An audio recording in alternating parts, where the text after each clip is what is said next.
Yesterday was Election Day 2013. There are three races I want to talk to you about. The first of these is the Virginia gubernatorial election. Of course, this was to replace Republican Governor Bob McDonnell, who had been governor since 2010, elected in 2009.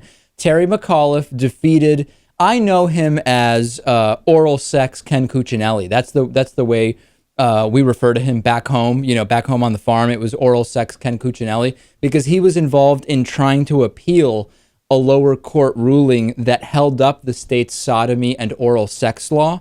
And anyway, or rather, he wanted to make it so that sodomy and oral sex were unconstitutional. That's the bottom line. He lost, you'll be happy to know. 47.9 to 45.5 were the last numbers.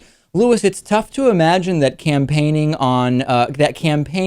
while simultaneously pushing for a ban on oral and anal sex wouldn't be a fast track into the governor's mansion.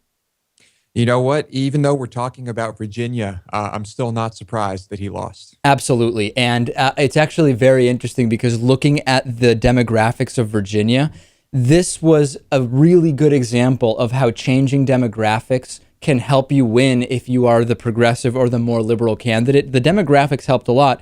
There was an increase in Hispanic voters in Virginia. And when you look at the tight margin, 47.9 to 45.5, just the Hispanic vote certainly made a difference. Would it have made all the difference? It's not that clear, but it made a difference. We also had a significant gender gap that was caused by African American women. 91% of African American women voted for Terry McAuliffe, the Democrat. Only 38% of white women voted for Terry McAuliffe. So again, demographic issues making a huge difference, Lewis. Now, here's the thing I need to talk to you about, Lewis. This race is a perfect example of how not voting helps the Republican. All along, and the background is Lewis argues that his vote doesn't make a difference. He liked Russell Brand's rant about not voting. And this is a case where the Virginia Republican Party, the chairman, Pat Mullen, said, higher turnout is going to be bad for us. Lower turnout is going to be good for us.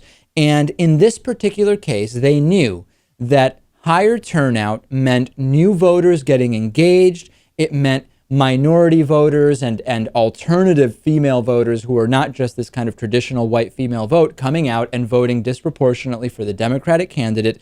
Not voting in this election, Lewis, which some would say, listen, it's kind of like a establishment Democrat versus, yes, a more conservative Republican. It doesn't make a difference who wins. It does make a difference, and not voting would not have been neutral. It would have helped oral sex Ken Cuccinelli to win.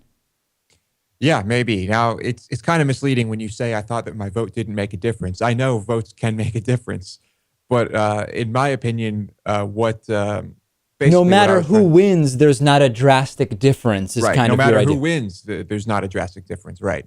And I mean, even if Ken Cuccinelli won, are you telling me he would have been able to pass as many oral sex and sodomy laws as he wanted? No, of course not. Not as many as he wanted, no, because we know he would want a lot, and he probably wouldn't be able to pass that many. But anyway, this is an example of why not voting is not a neutral act. We will talk about that again.